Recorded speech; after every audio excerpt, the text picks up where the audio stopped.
Hello everyone, R S Thakur academy में आपका स्वागत है। फ्रेंड्स, आज के इस क्लास में हम यूजीसी नेट और एचपी सेट की क्लासेस स्टार्ट कर रहे हैं।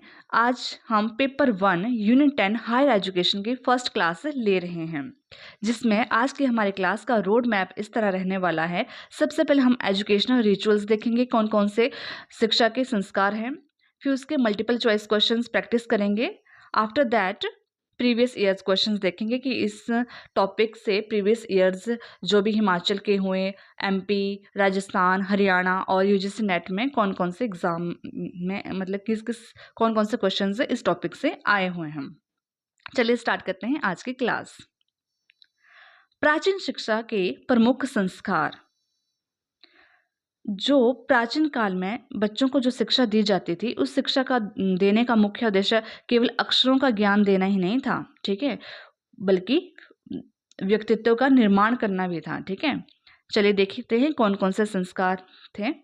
नंबर 1, विद्या आरंभ संस्कार। अब इस संस्कार में क्या होता है? विद्या आरंभ संस्कार यह शिक्षा का सबसे प्रारंभिक चरण था। जो भी मैंने हाईलाइट कर रखा है ब्लू कलर से, उसको आप ध्यान से देखेंगे। यहाँ से क्वेश्चंस बहुत ज़्यादा बनते हैं, ठीक है, ये नहीं कोई लर्न कर लेना है, आपने माइंड में रख लेना है। तो पहला है हमारा संस्कार जो कि वैदिक शिक्षा के अकॉर्डिंग है, विद्या आरंभ संस्कार। तो इसमें क्या होता था? ये शिक्षा का सबसे प्रारंभिक चरण था। पहला चरण कौन सा है? विद्या आरंभ। दूसरा है, इसका शाब्दिक अर्थ क्या है? विद्या की शुरुआत। ये संस्कार कौन से साल से स्टार्ट हो जाता था? ये तो 5 वर्ष की आयु से घर पर ही किया जाता था, घर से स्टार्ट होता था। इसमें क्या होता था? गुरु या परिवार के जो पंडित पुरोहित की उपस्थिति में बालक को अक्षरों का ज्ञान कराया जाता था। ठीक है, और बालक को अक्षरों का ज्ञान किस तरह कराया जाता था? प्राचीन समय में बालक को अनाज के दानों या धूल पर उंगली से अक्षर बनाना सिखाया जाता था। तो ये हो गया हमारा पहला संस्कार, दैट इज विद्या आरंभ संस्कार। ये हमारा पहला प्रारंभ शिक्षा का ये प्रारंभिक चरण था।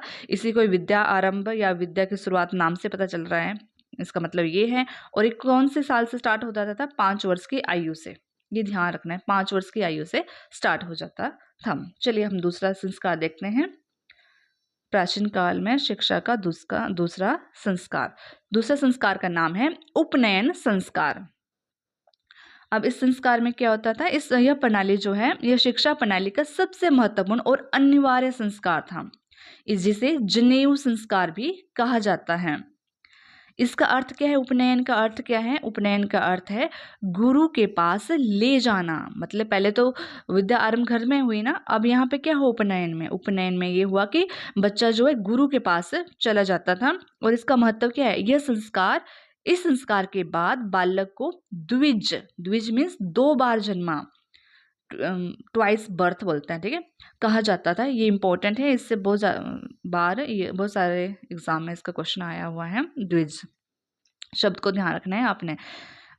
एक जन्म तो माता पिता से और दूसरा ज्ञान के माध्यम से। तो दूसरा जन्म हुआ, पहला जन्म माता पिता से और दूसरा ज्ञान के माध्यम से, इसको द्विज कहा जाता है। प्रक्रिया: इस संस्कार के बाद बालक अपने परिवार को छोड़कर गुरुकुल में रहने चला जाता था। यहाँ से उसका ब्रह्मचर्य आश्रम शुरू होता था। तो कौन से संस्कार से ब्रह्मचर्य आश्रम शुरू होता है? उपनयन संस्कार से। ये भी आपने ध्यान रखना है, कौन से संस्कार से ब्रह्मचर्य आश्रम स्टार्ट होता है? उपनयन संस्कार से। और किस संस्कार को द्विज कहा जाता है? उपनयन संस्कार को। और ऑल्सो जनेऊ संस्कार भी कहा जाता है इसको, द्विज नहीं कहा जाता, बट 2 बार बच्चे का जन्म होता था इस संस्कार के द्वारा। नेक्स्ट है थर्ड, ये बौद्ध शिक्षा का संस्कार है। जो 2 हमने पहले किए वो वैदिक शिक्षा के थे। तीसरा संस्कार देख रहे हैं हम, पबजा संस्कार, जो कि बौद्ध शिक्षा से संबंधित है। यह बौद्ध शिक्षा प्रणाली से संबंधित है। इसका मतलब है बाहर जाना, मतलब घर से त्याग, मठ में प्रवेश। श्रमण, इसके बाद छात्र को क्या कहते थे? श्रमण या सामनेर कहा जाता था, जिसे 10 नियमों 10 सिक्खापदानी का पालन करना होता था। वेरी इंपॉर्टेंट, 10 नियम 10 सिक्खापदानी। एंड ऑल्सो जो स्टूडेंट था उसको क्या बोलते थे? श्रमण या सामनेर कहा जाता था। और ये बौद्ध शिक्षा का है। ये ध्यान रखना है आपने, 2-3 पॉइंट्स हैं इसके इंपॉर्टेंट। नेक्स्ट फोर्थ, उपसंपदा संस्कार, ये भी बौद्ध शिक्षा का ही है, संस्कार है। अब ये संस्कार कब होता था? ये पब्जा जो संस्कार है उसके बाद होता था, उसके बाद होता है, मतलब पहले पब्जा संस्कार हुआ, फिर उसके बाद उपसंपदा संस्कार होता था। यह बौद्ध भिक्षु बनने की अंतिम व्यवस्था थी, मतलब इस संस्कार के बाद जो बालक था जो बौद्ध भिक्षु बन जाता था। यह 20 वर्ष की आयु में होता था, जिसके बाद व्यक्ति पूर्णकालिक भिक्षु बन जाता था। ये ध्यान रखना है, 20 ईयर्स के बाद, ठीक है, और पूरी तरह से भिक्षु बन जाता था। और ये बौद्ध भिक्षु बनने की अंतिम अवस्था थी। क्लियर हुआ? नेक्स्ट है समावर्तन संस्कार। समावर्तन संस्कार, इसके बारे में देखते हैं। यह शिक्षा काल की समाप्ति पर होने वाला संस्कार था। ये वैदिक शिक्षा से संबंधित है। किससे? वैदिक शिक्षा से। हमने 2 पढ़े, पब्जा और दूसरा कौन सा पढ़ा हमने? उपसंपदा। ये दोनों बौद्ध शिक्षा के हैं, और ये जो हम पढ़ रहे हैं समावर्तन संस्कार, ये वैदिक शिक्षा से रिलेटेड है। यह शिक्षा की समाप्ति पर होने वाला संस्कार था। इसका अर्थ है वापस घर लौटना, मतलब पढ़ के बच्चा वापस घर लौटता है इससे। इसके बाद यह आज के आधुनिक दीक्षांत समारोह कॉन्वोकेशन की तरह था। जो दीक्षांत समारोह होता है एजुकेशन पूरी होने के बाद ग्रेजुएट की जो उपाधि मिलती है, वैसा ही था ये समावर्तन संस्कार। इसकी प्रक्रिया, गुरु छात्र को अंतिम उपदेश देते थे और उसे स्नातक की डिग्री या उपाधि या दी जाती थी। इसके बाद छात्र ब्रह्मचर्य आश्रम छोड़कर गृहस्थ आश्रम में प्रवेश करता था। ब्रह्मचर्य आश्रम को छोड़कर गृहस्थ आश्रम में प्रवेश करता था।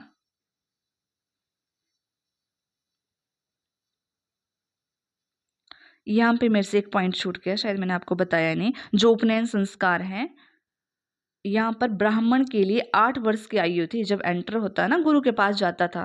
पहला तो विद्या आरंभ था जो तो घर में ही होता था, उसके बाद उपनयन संस्कार था वैदिक में।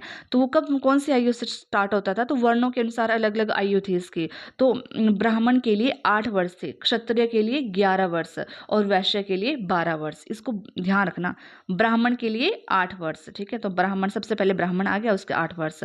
क्षत्रिय के लिए प्रवेश के लिए 11 वर्ष, और वैश्य, व से वैश्य याद रखना, ब से 12, तो 12 वर्ष। तो ये मुझे शायद मेरे से रह गया था पॉइंट अभी बताने के लिए। पब्जा हमने कर लिया, उपसमता हमने कर लिया, और समावर्तन भी हमने कर लिया, ठीक है। आई थिंक आपको अच्छे से समझाया होगा। ये थोड़ा सा कंपैरिजन टेबल दे रखा है, इससे क्विक रिवीजन करते हैं। विद्या आरंभ संस्कार है, एक साइड संस्कार है, एक साइड शिक्षा प्रणाली है, और एक दूसरी साइड उसकी विशेषता है। तो विद्या आरंभ कौन सी शिक्षा प्रणाली है? ये वैदिक शिक्षा प्रणाली के अंतर्गत होता है। प्राथमिक शिक्षा की शुरुआत घर पर ही इसी से होती थी। उसके बाद उपनयन संस्कार, ये भी वैदिक शिक्षा प्रणाली से संबंधित है, बट यहाँ पे औपचारिक शिक्षा गुरुकुल प्रवेश हो जाता था। औपचारिक मतलब जो फॉर्मल एजुकेशन वो स्टार्ट हो जाती थी, गुरु और शिष्य वाली। पब्जा, ये बौद्ध शिक्षा प्रणाली से संबंधित है। इसमें क्या है? संघ और मठ में प्रवेश। उपसंपदा, ये भी बौद्ध से संबंधित है। इसमें क्या है? उच्चतर भिक्षु जीवन दीक्षा। कब? 20 ईयर्स के बाद उसको वो डिग्री मिल जाती थी बौद्ध की, भिक्षु की। समावर्तन, ये वैदिक है। शिक्षा पूर्ण होने के बाद होने पर ये विदाई है, मतलब ब्रह्मचर्य से गृहस्थ जीवन की ओर बालक इसमें प्रवेश करता था। समावर्तन, तो अंतिम कौन सी हुई? समावर्तन, ठीक है। और जो औपचारिक रूप से स्टार्ट कौन सी हुई? उपनयन। और प्रवेश की बात करें तो ब्राह्मण के लिए 8 वर्ष, और क्षत्रिय के लिए 11 वर्ष, और वैश्य के लिए 12 वर्ष, ये आयु थी। चलिए मल्टीपल चॉइस क्वेश्चंस करते हैं एंशिएंट एजुकेशन संस्कार से related. The ceremony, question number 1, the ceremony of Upnayana in the Vedic period marked the beginning of, किस चीज़ की बिगिनिंग थी? प्राइमरी एजुकेशन, फॉर्मल या higher education gurukul, marriage life, या मिलिट्री ट्रेनिंग? तो उपनयन अभी बताया मैंने आपको, ठीक है। ये है formal and higher education in gurukul, मतलब औपचारिक रूप से एंट्रेंस थी ये। उपनयन संस्कार बालक के औपचारिक विद्यालय जीवन गुरुकुल प्रवेश की शुरुआत का प्रतीक था। Question number 2, which of the following ceremonies is associated with Buddhist education for entering a monastery? मतलब मठों में प्रवेश करने के लिए बुद्धिस्ट एजुकेशन में कौन सी सेरेमनी है, इन सेरेमनी में से कौन सी सेरेमनी बुद्धिस्ट एजुकेशन से रिलेटेड है? तो उपनयन वैदिक से है, विद्या आरंभ वैदिक से है, संवर्तना this is also related to वैदिक। सो राइट आंसर इज पबजा। ठीक है, option C is the right answer. बौद्ध धर्म में मठ में प्रवेश के लिए पबजा संस्कार होता था। Question number 3, at what age was the विद्या आरंभ ceremony typically performed in ancient India? कब से होती थी विद्या आरंभ? ठीक है, तो 5 years is the right answer. विद्या आरंभ संस्कार आमतौर पर 5 वर्ष की आयु में घर पर अक्षर ज्ञान के साथ शुरू होता था। ये ध्यान रखना आपने, कहां पर? घर पर। क्वेश्चन नंबर 4, द समवर्तना सेरेमनी इज द वैदिक system is equivalent to which modern day event? तो आजकल के किस इवेंट से रिलेटेड है? तो ये रिलेटेड है सी ऑप्शन से, कॉन्वोकेशन। ठीक है, उस उपाधि जैसे एजुकेशन पूरी होने के बाद आपको कोई ग्रेजुएट की उपाधि मिल जाती है, वैसे ही कॉन्वोकेशन, आजकल की जो कॉन्वोकेशन है वो समावर्तना सेरेमनी उसी से ही रिलेटेड है। नेक्स्ट क्वेश्चन 5, समावर्तना संस्कार शिक्षा पूर्ण होने पर गुरु से विद्या लेने का उत्सव था, जिसे आज का दीक्षांत समारोह कहा जा सकता है। क्वेश्चन नंबर 5, आफ्टर द पबजा ceremony a student in the Buddhist system was known as? क्या बोलते हैं उसको? पबजा के बाद बच्चे बुद्धिस्ट सिस्टम के अकॉर्डिंग स्टूडेंट को क्या कहा जाता है आफ्टर द पबजा सेरेमनी? स्नातक, द्विज, श्रमणा, या फिर डी ऑप्शन ब्रह्मचारी। तो आपको पता है स्नातक तो नहीं है, ये तो वैदिक से रिलेटेड था, द्विज भी वैदिक से रिलेटेड था, ब्रह्मचारी भी, तो वैदिक की बात हो रही है, तो C option is the right answer. श्रमणा भी बोलते हैं इसको और सामनेरा भी बोलते हैं।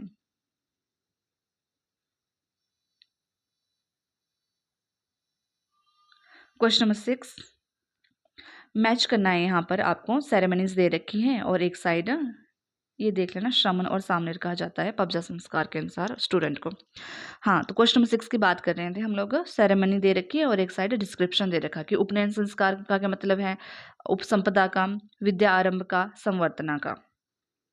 चलो मैच करते हैं। उपनयन संस्कार का क्या मतलब होता है? उपनयन संस्कार कब होता था? क्या वो एंड है या स्टार्टिंग है या एडमिशन है? तो वो एडमिशन है। उपनयन संस्कार एडमिशन टू गुरुकुल है। बी है उपसंपदा। उपसंपदा क्या था? उपसंपदा हमारी फाइनल, ये बौद्ध धर्म के अनुसार था, तो फाइनल ऑर्डिनेशन ऑफ बुद्धिज्म, तो बी का 4 से मैच हो जाएगा। सी है विद्या आरंभ।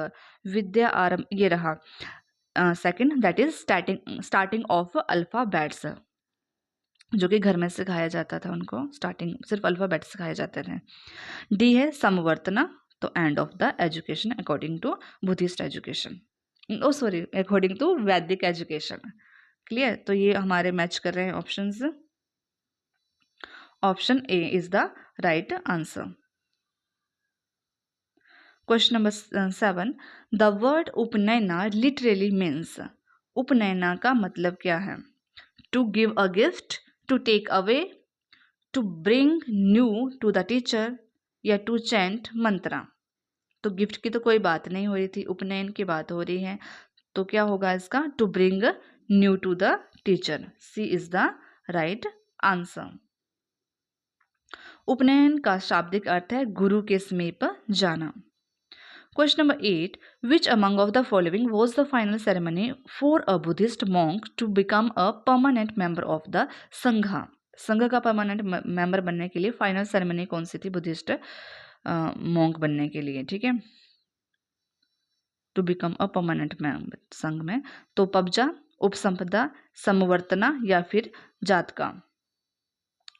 सो राइट आंसर इज उपसंपदा। 20 साल के बाद वो मॉन्क बन जाता था।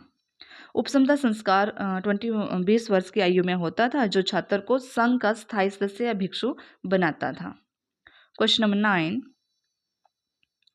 A student who completed his education and performed the samvartana ceremony was called, क्या बोलते थे उसको? श्रमण। श्रमण तो बुद्धिस्ट में था। स्नातक या भिक्षु या शिष्य? तो ऐसे तो हमने कुछ नहीं पढ़ा, हमने सिर्फ पढ़ा स्नातका। तो कंप्लीट करने के बाद स्नातक, B option is the right answer. शिक्षा पूर्ण कर स्नान करने के बाद छात्र स्नातक कहलाता था। क्वेश्चन नंबर 10, इन द वैदिक पीरियड द्विज twice born status was attend after which ceremony? कौन सी सेरेमनी के बाद ये स्टेटस मिलता था द्विज का? क्या विद्या आरंभ, उपनयन, मैरिज या बर्थ? तो द्विज, ठीक है, तो ये है उपनयन संस्कार। द्विज मतलब दो, तो उपनयन में आप न को भी दो बार समझ सकते हैं। उपनयन, न न दो बार न आया, द्वि, तो द्विज ऐसे भी ध्यान रख लो, जल्दी से इस तरह जल्दी रिकॉल हो जाता है, ठीक है। सो उपनयन को दूसरा जन्म माना जाता था, जहां से व्यक्ति का आध्यात्मिक जीवन शुरू होता था, इसलिए इसे द्विज कहा जाता था, दूसरा जन्म। अब हम प्रीवियस ईयर क्वेश्चंस देखने वाले हैं। ये वो क्वेश्चंस हैं जो UGC net, MP set, Haryana, Rajasthan और हिमाचल के भी सेट में आए हुए क्वेश्चंस हैं। Let's see the questions. Which ceremony marked the formal admission of a student into the Vedic Gurukul system? वैदिक गुरुकुल प्रणाली में छात्र के औपचारिक प्रवेश का प्रतीक कौन सा संस्कार था? सीधा रेफरेंस 2019 एंड 2018 में आया हुआ ये क्वेश्चन है। सो ऑप्शंस आर विद्या आरंभ, उपनयन, समवर्तना, पबजा। तो क्वेश्चन पूछा गया था औपचारिक रूप से प्रवेश। औपचारिक रूप से प्रवेश मतलब फॉर्मल रूप से गुरु के पास जा रहा है, तो दैट इज उपनयन संस्कार इज द राइट आंसर। उपनयन का अर्थ है गुरु के समीप ले जाना। यह उच्च शिक्षा की शुरुआत थी। इस संस्कार के बाद छात्र को द्विज कहा जाता था। बस उपनयन का यही तो दो बातें हैं, गुरु के समीप चला जाना, औपचारिक एजुकेशन में एंट्रेंस, और द्विज, तीन बातें हैं। इनको बार बार यही रिपीट हो रही हैं, आप ध्यान से इनको देख लें। एट द टाइम ऑफ पबजा ceremony a student had to renounce all worldly relations to enter which system? पबजा संस्कार के बाद छात्र को किस प्रणाली में प्रवेश करने के लिए सभी सांसारिक संबंधों को त्यागना पड़ता था?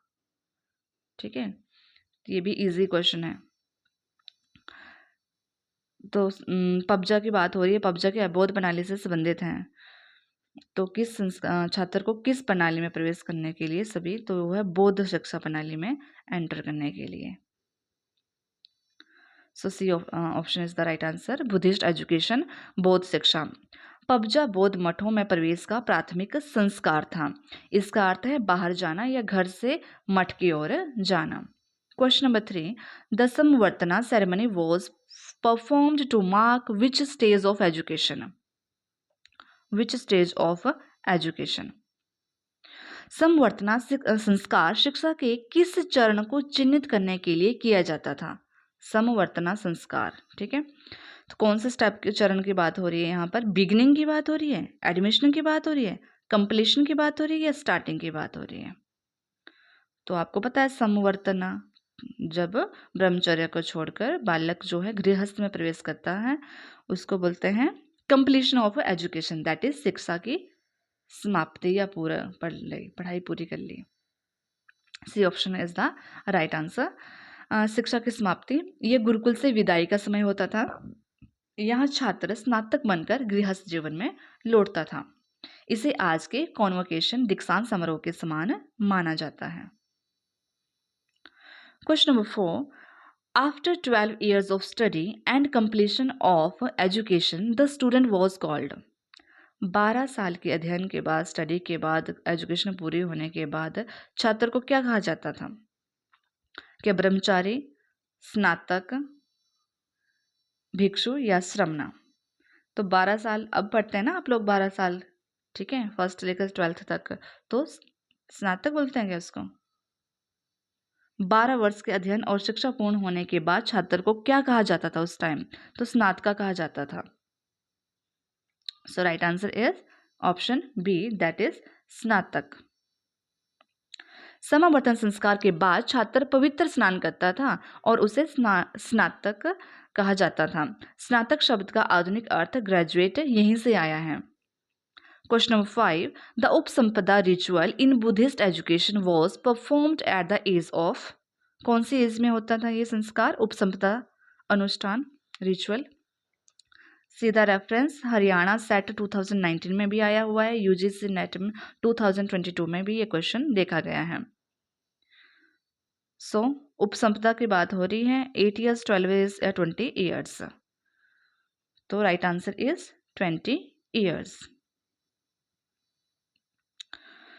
उपसंपदा भिक्षु बनने की अंतिम दीक्षा थी। इसके बाद छात्र संघ का स्थायी सदस्य बन जाता था। अंडर द वैदिक system at what age did the उपनयन ceremony take place for a ब्राह्मण चाइल्ड? ब्राह्मण चाइल्ड की बात हो रही है, ठीक है। वैदिक प्रणाली के तहत ब्राह्मण बालक के लिए उपनयन संस्कार किस आयु में होता था? तो right answer is option A, that is 8 years। ये देखो राजस्थान सेट 2013 में आया हुआ ये क्वेश्चन। ब्राह्मण के लिए 8 वर्ष, क्षत्रिय के लिए 11 वर्ष और वैश्य के लिए 12 वर्ष आयु निर्धारित थी। शूद्रों के लिए उपनयन संस्कार का प्रावधान नहीं था। बस तीन ही कास्ट के लिए, वर्णों के लिए बता रखी थी, शूद्रों के लिए नहीं बता रखा था उपनयन संस्कार का कोई वर्णन, वो प्रावधान नहीं था। Which ceremony was known as the homecoming ceremony? घर को वापस आने की, ठीक है। कौन सी सेरेमनी है जिसको होम कमिंग सेरेमनी बोलते हैं? यूजीसी ने 2014 में एंड एचपी सेट 2018 में ये क्वेश्चन आया हुआ था है।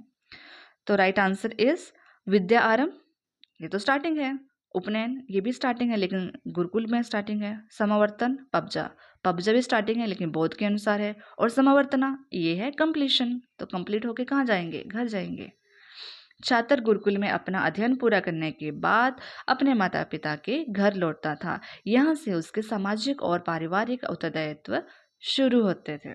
उसके बाद भी शादी वगैरह, ठीक है, सामाजिक और पारिवारिक उत्तरदायित्व शुरू होते थे। Question number 8. Which among of the following is not a ceremony related to the Vedic education system? तो कौन सी नहीं है वही वैदिक शिक्षा से संबंधित सेरेमनी? पे सेट में आया हुआ है। उपनयन संस्कार तो है वैदिक से संबंधित। विद्या आरंभ ऑल्सो, संवर्तना ऑल्सो। तो राइट आंसर इज पब्जा। अगर आपने डिटेल में भी थ्योरी अच्छे से समझ लिए हैं तो समझ आ गई तो आप आंसर बिल्कुल इजीली दे सकते हो उनके।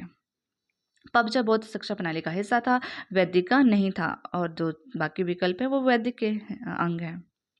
क्वेश्चन नंबर 9, ड्यूरिंग द विद्या आरंभ ceremony the child was introduced to? किससे इंट्रोड्यूस करते थे बच्चे को विद्या आरंभ के दौरान? वेपन से, अल्फाबेट से, हॉर्स राइडिंग से या बिजनेस से? विद्या आरंभ के संस्कार के दौरान बताइए। शस्त्र, बच्चे को शस्त्र पकड़ा देना है क्या? So right answer is alphabets. B option is the right answer. इसे विद्या आरंभ भी कहा जाता था, जहाँ बालक पहली बार लिखना सीखता था। यह संस्कार गुरु या घर के बड़े बुजुर्ग या घर के जो पुरोहित होते थे उनके द्वारा कराया जाता था। Question number 10, in the Buddhist system 10 precepts 10 सिखापदा were taught after which ceremony? ये भी हमने किया भी थ्योरी में। बौद्ध प्रणाली में जो 10 नियम थे, 10 सिखापदाने किस संस्कार के बाद सिखाए जाते थे? उपसंपदा संस्कार, पब्जा, समवर्तना या फिर उपनयन? तो बौद्ध की बात हो रही है ना, तो ये इसका राइट आंसर है ऑप्शन बी, दैट इज पब्जा। पब्जा के बाद छात्र श्रमण बनता था और उसे अनुशासन के 10 कठिन नियमों का पालन करना पड़ता। सामनेर भी बोलते हैं इसको, श्रमण भी बोलते हैं। बौद्ध धर्म के अनुसार छात्र को पब्जा जब वो प्रवेश कर लेता था उसे अनुशासन के ठीक है, हार्ड रूल फॉलो करने पड़ते थे, स्ट्रिक्ट रूल।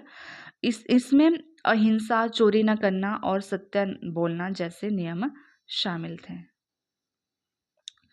अगर आपको क्लास अच्छी लगी हो तो आर एस ठाकुर अकेडमी को जो सब्सक्राइब करें और क्लास को शेयर्स भी करें। ये हमारी आज की फर्स्ट क्लास थी। अब हम अगली क्लास में इसका नेक्स्ट टॉपिक करेंगे। तब तक के लिए मेहनत करते रहिए। जय हिंद, जय हिमाचल।